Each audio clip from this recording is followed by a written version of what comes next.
Halo semuanya, kali ini kita akan membahas soal transfer pricing, biaya kualitas, dan inventory management untuk mata kuliah akuntansi manajemen. Anggota kelompok 5 ada Jamaluddin, Deva Anastasia, Lima Hamida, Shana Oktaviani, Siti Imroatus, Sutina, Linawati, Dwi Adinda, Zahrotin Nisa, Siti Antika, dan Ainur Hasmawani. Daftar isinya ada transfer pricing, biaya kualitas, dan inventory management. Pertama-tama kita akan membahas tentang transfer pricing. Ini ada soalnya ya. Level Computer Proficiency sedang menentukan harga jual produk barunya yang sedang dalam tahap perancangan dan pengembangan. Berdasarkan anggaran biaya dari Departemen Akuntansi, produk ini akan diproduksi sebanyak 50 juta unit dengan rincian sebagai berikut. Di sini ada direct materials-nya 50.000 per unit, direct labor-nya 25.000 per unit, variable manufacturing overhead-nya 20.000 per unit, fixed manufacturing overhead-nya 600 juta, variable selling and administrative expense-nya 18.000 per unit, fixed selling and administrative expenses-nya 400 juta. Lalu lanjut, level Computer Proficiency, manajemen menginginkan penentuan perhitungan total cost per unit produk baru tersebut berdasarkan cost plus pricing. Di samping itu, manajemen juga menginginkan ROI sebesar 25% dari investasi 1 miliar rupiah atas produk baru tersebut. Hitunglah markup dan target selling price jika manajemen menginginkan ROI sebesar 25% atas produk baru tersebut. Lalu diasumsikan jika produk tersebut diproduksi sebanyak 40 juta unit, hitunglah markup dan target selling price jika manajemen menginginkan ROI sebesar 25%. Kita langsung lanjut nih ke jawabannya. Jawaban yang pertama, yang hitunglah markup dengan target selling price jika manajemen menginginkan ROI 25% atas produk baru tersebut. Di sini tadi kita udah dapat data ya, direct materials-nya ada 50.000 per unit, direct labor-nya 25.000 per unit, variable manufacturing overhead-nya 20.000 per unit, variable selling and administrative expense-nya 18.000 per unit. Lalu ini semua dijumlahkan dan dapatlah variable cost per unitnya 113.000 per unit. Lalu kita hitung di bawah ini, fixed manufacturing overhead-nya 600 juta, fixed selling and administrative expense-nya 400 juta, terus rumusnya adalah total cost dibagi volume budget sama dengan cost per unit. Lalu dapatlah ini hasilnya, ada 12 rupiah, 8 rupiah, dan 20 rupiah. Lalu ini kita lanjut ke hitung markup 25% dikali 1 miliar sama dengan 250 juta. ROI yang diharapkan per unit adalah 250 juta dikali 50 juta per unit, yaitu RP5. Penjualan per unitnya sama dengan variable cost per unitnya di sini 113.000, fixed cost per unitnya dapat 20.000, total cost per unitnya 113.000, 20, ini didapatkan dari 113 ditambah 20 ya. Lalu di sini markup ROI-nya 5 rupiah ini. Lalu harga jualnya itu dijumlahkan semua, jadinya 113.025 rupiah. Menghitung persentase markup untuk mencapai ROI dengan yang diinginkan 5 rupiah per unit. Persentase markup sama dengan markup ROI per unit dibagi total cost per unit dikali 100%. Di sini kan ROI-nya udah dapat ya 5% dibagi 113.020 rupiah dikali 100%. Di sini dapatnya 0,0044%. Menghitung harga jual target.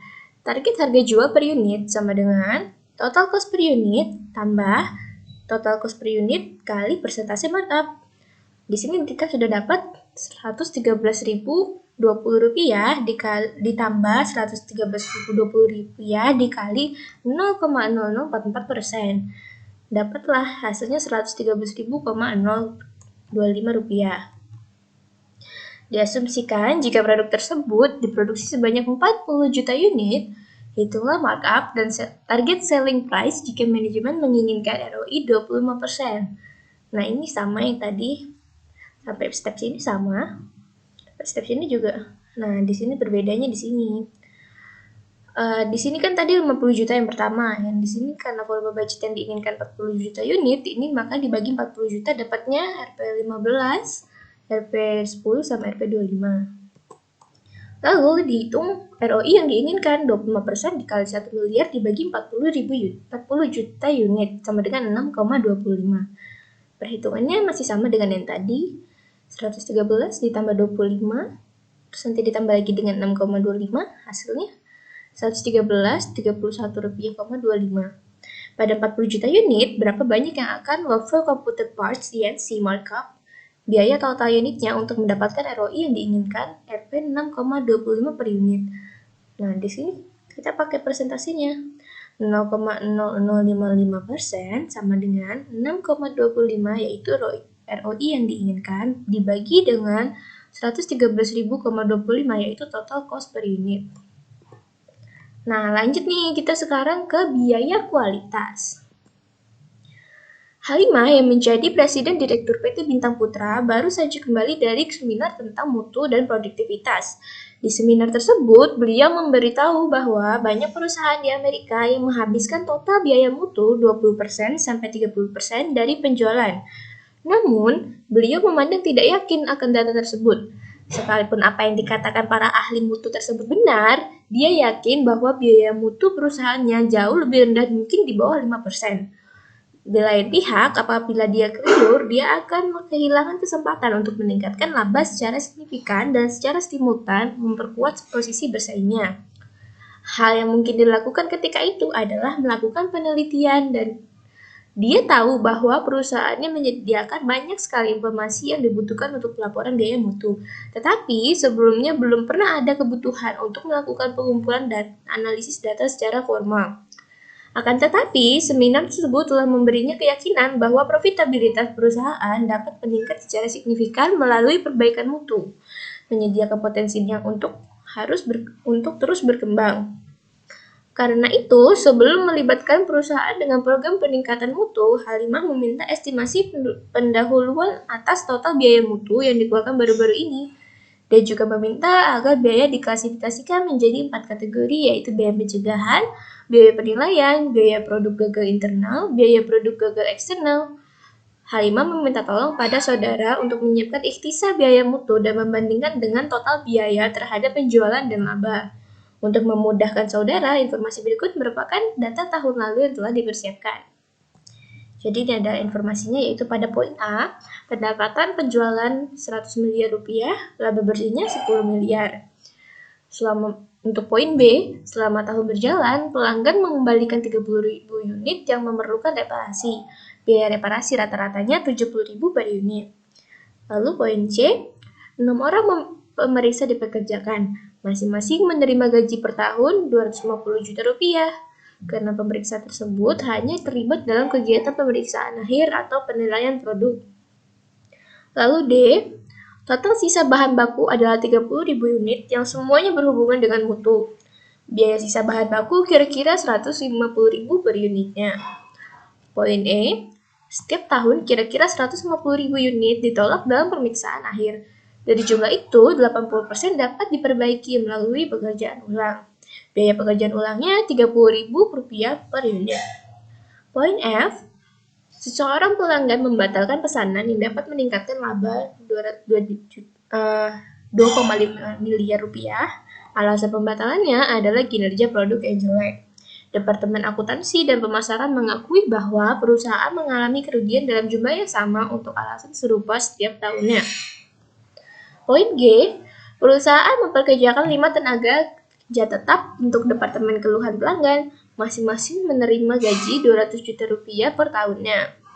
Poin H, perusahaan menyisihkan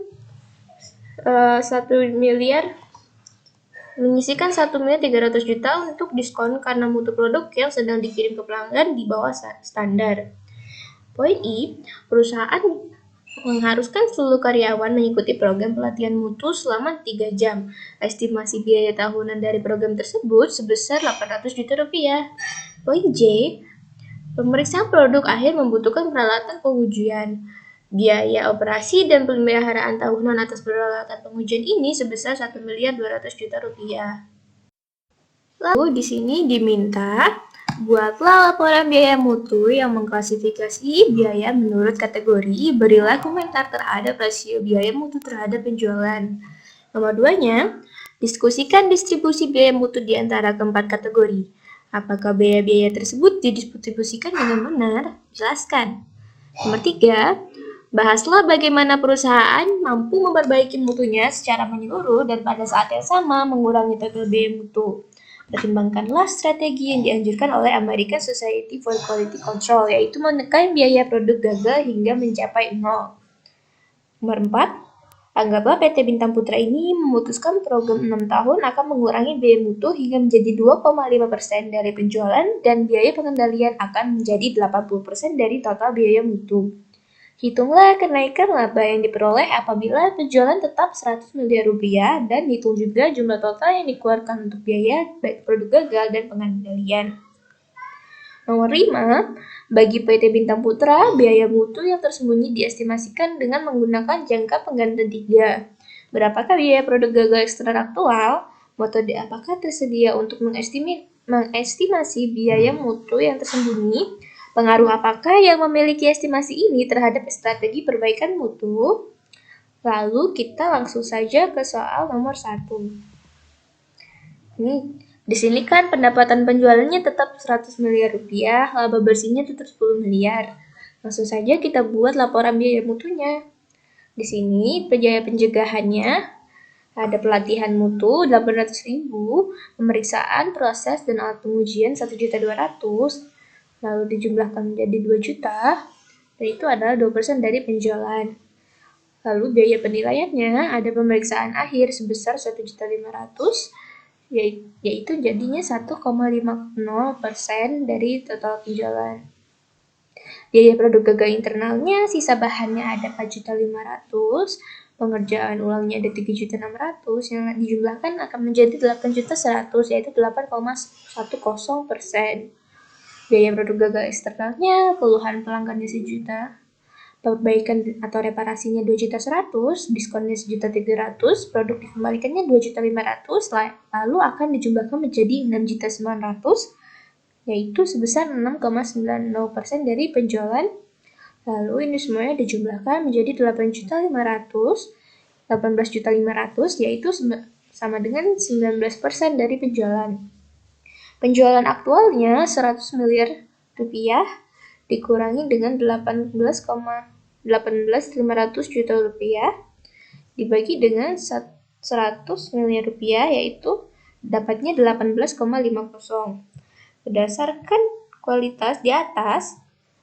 laporan biaya kualitas di atas, dapat dianalisis bahwa secara total biaya kualitas 18,5% dari penjualan aktual. Biaya kualitas terbesar berasal dari internal failure cost, sementara biaya kualitas terkecil berasal dari appraisal cost.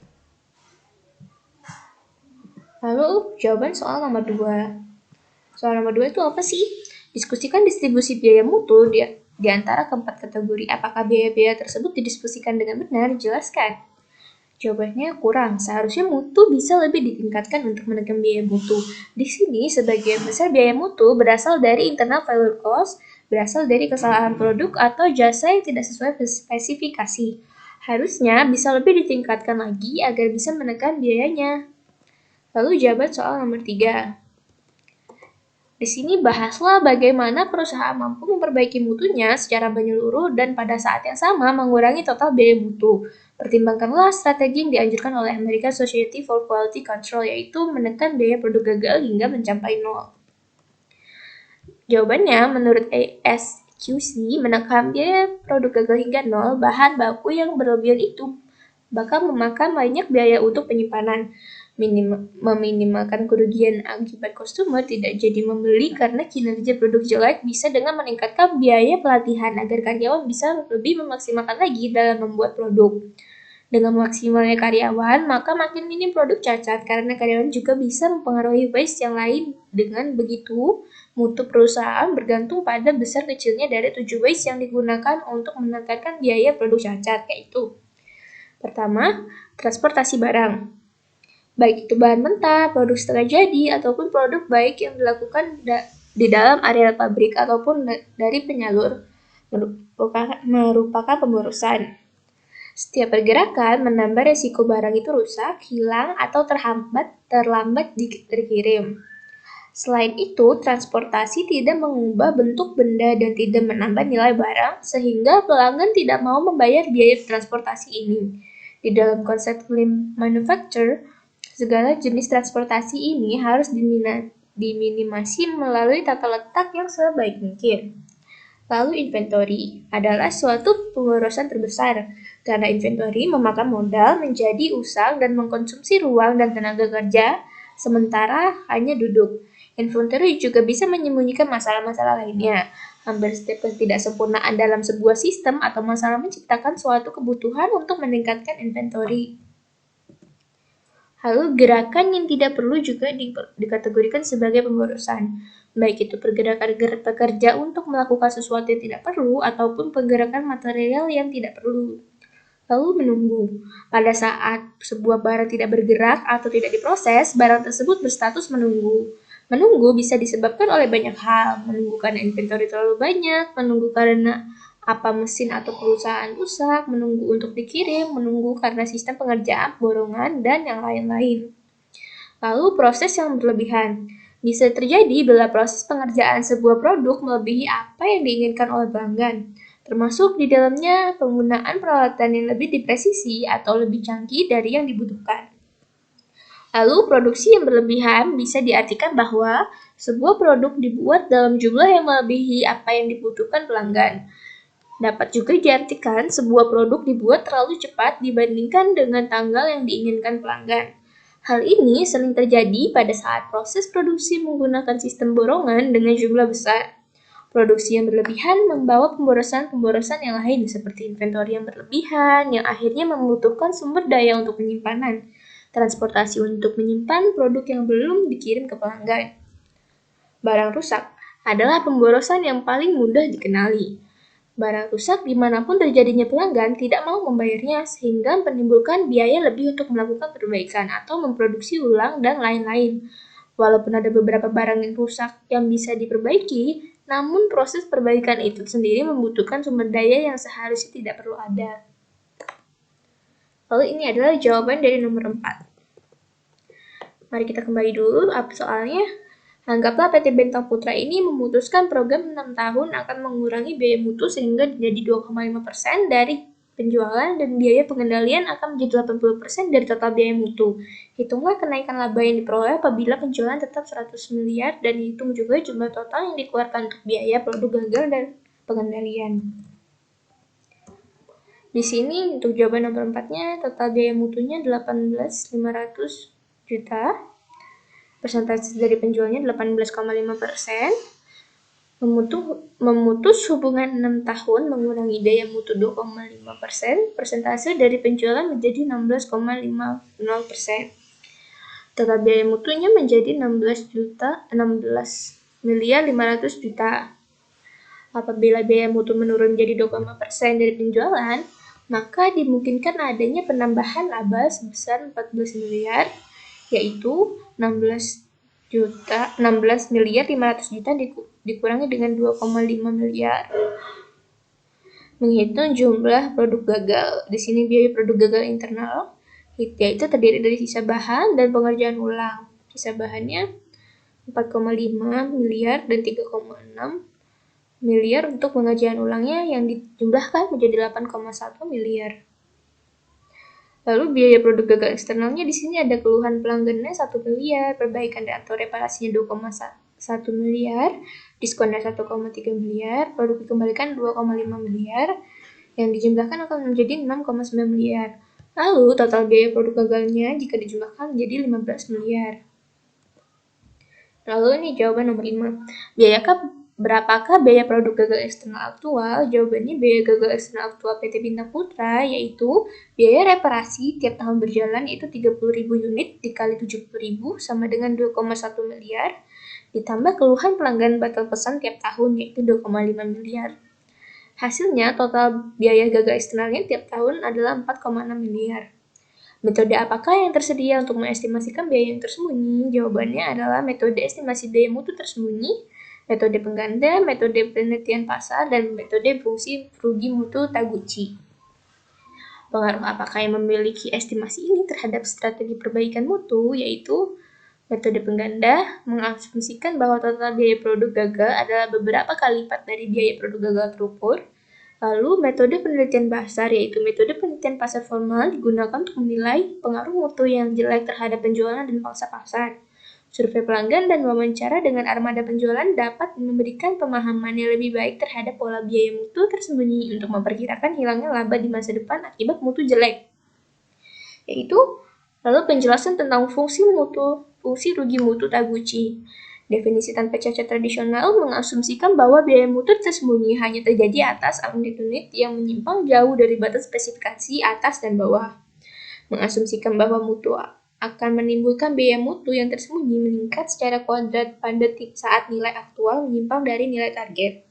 Rumusnya adalah L, Y sama dengan K, Y dikurang T kuadrat. Dengan K sama dengan konstan, L sama dengan rugi mutu, Y sama dengan nilai aktual karakteristik mutu, dan T sama dengan nilai target karakteristik mutu. Lalu lanjut ke inventory management. Soalnya di sini yang pertama, Novia Pizzeria adalah restoran pizza yang populer dan berlokasi di dekat sebuah kampus perguruan tinggi. Indra W., seorang mahasiswa manajemen bekerja di Arlinda Pizzeria.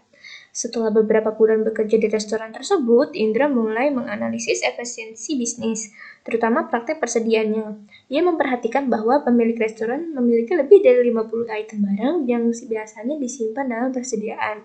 Dari sekian item barang-barang ini, barang yang paling mahal untuk dibeli dan disimpan adalah keju. Keju dipesan dalam blok seharga Rp175.000 per blok, total penggunaan dalam setahun Rp114.000 per blok. Lalu, Indra menemukan bahwa pemilik tidak menggunakan model formal untuk memesan keju. Diperlukan waktu 5 hari untuk menerima pesanan baru yang dilakukan ketika persediaan keju turun mencapai tingkat 200 blok.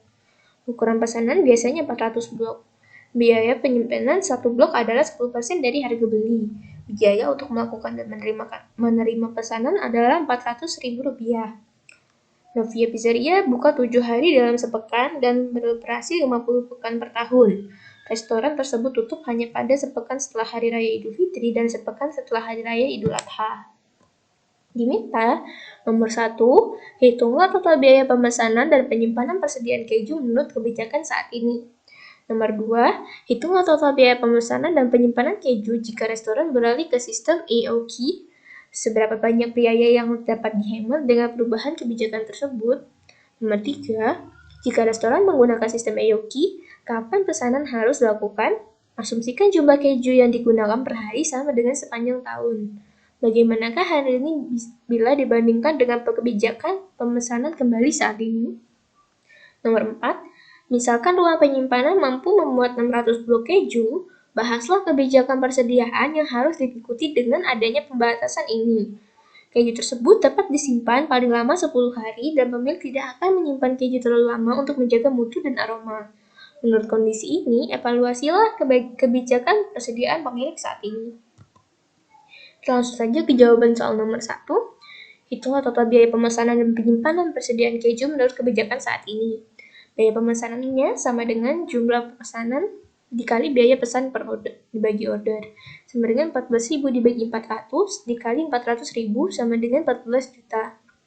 Biaya penyimpanannya rata-rata persediaan dikali biaya simpan, yaitu 400 dibagi 2 dikali 10% dikali 17.500, yaitu dapatnya 3.500.000. Total biaya pemesanan dan biaya penyimpanannya di sini ada 14 juta ditambah 3.500.000 sama dengan 17.500.000. Lalu ke jawaban soal nomor 2. Hitunglah total biaya pemesanan dan penyampaian keju jika beralih ke sistem AOK. Seberapa banyak biaya yang dapat dihemat dengan perubahan kebijakan tersebut? Jawabnya di sini diketahui D-nya adalah 14.000, S-nya 400.000, hanya sama dengan 10% dikali 175.000 yaitu 17.500. I-nya sama dengan 10% dan C-nya sama dengan 175.000. Hitung FOQ-nya sama dengan Q di sini kebutuhan minimal sama dengan Akar dari 2 dikali D dikali S dibagi H. Di sini 2 dikali 14.000 dikali 400.000 dibagi 17.500. Lalu langsung saja di sini EOQ-nya dapatnya 800. Biaya pesannya sama dengan jumlah memesan dikali biaya pesan order, yaitu D dibagi EOQ dikali S. Sama dengan 14.000 dibagi 800 dikali 400.000 sama dengan 7 juta. Biaya simpan sama dengan rata-rata persediaan dikali biaya simpan kilo per tahun dikali harga per tahun, yaitu EOQ bagi 2 dikali I dikali C sama dengan 800 dibagi 2 dikali 10% dikali 175.000 dapatnya 7 juta. Biaya variabel sama dengan biaya pesan tambah biaya simpan, yaitu 7 juta ditambah 7 juta sama dengan 14 juta. Jadi, biaya yang dapat dihemat apabila menggunakan kebijakan tersebut, yaitu 17.500 ditambah 14 juta sama dengan 3.500. Maaf, ini dikurang bukan ditambah. Lalu kapan harus melakukan pemesanan ulang? Penggunaan per hari sama dengan kebutuhan keju tahunan per jumlah hari beroperasi, yaitu 14.000 dibagi 350, yaitu 40 blok per hari. Titik pemesanan ulangnya, waktu pengirimannya ditambah safety stock, yaitu 5 kali 40 tambah 200, yaitu 400 blok. Jadi, pemesanan harus dilakukan ketika persediaan keju mencapai 400 blok. Jika dibandingkan dengan kebijakan pemesanan saat ini, penggunaan EOQ lebih efektif untuk digunakan karena menghemat biaya. Selain itu, juga dapat lebih mengendalikan stok sehingga produksi bisa tetap berjalan tanpa khawatir bisa kehabisan persediaan keju lagi. Lalu jawaban soal nomor 4, misalkan ruang penyimpanan mampu memuat 600 blok keju, bahaslah kebijakan persediaan yang harus diikuti dengan adanya pembatasan ini. Keju tersebut dapat disimpan paling lama 10 hari dan pemilik tidak akan menyimpan keju terlalu lama untuk menjaga mutu dan aroma. Menurut konklusi ini, evaluasi kebijakan persediaan pemilik saat ini, yaitu jawabannya, jangka waktu penyimpanannya maksimalkan 10 hari. Penggunaan keju per harinya tadi udah didapat 40 blok per hari. Jadi dalam 10 hari kita butuh 400 blok keju, sedangkan ruang penyimpanan muat untuk menyimpan 600 blok keju, sehingga kita menyimpan keju sebanyak 600 blok dalam jangka waktu 10 hari. Sedangkan keju yang digunakan 400 blok, sisa keju tersebut tidak lagi digunakan lagi. Jadi menurut kelompok kami, kita hanya perlu menyimpan 400 blok keju dikarenakan agar pada saat kita melakukan proses produksi itu menggunakan keju yang masih dalam keadaan baik dan untuk menjaga mutu dan aroma. Terima kasih telah menyimak pembahasan kelompok kami. Untuk kurangnya mohon maaf dan sampai jumpa kembali semuanya.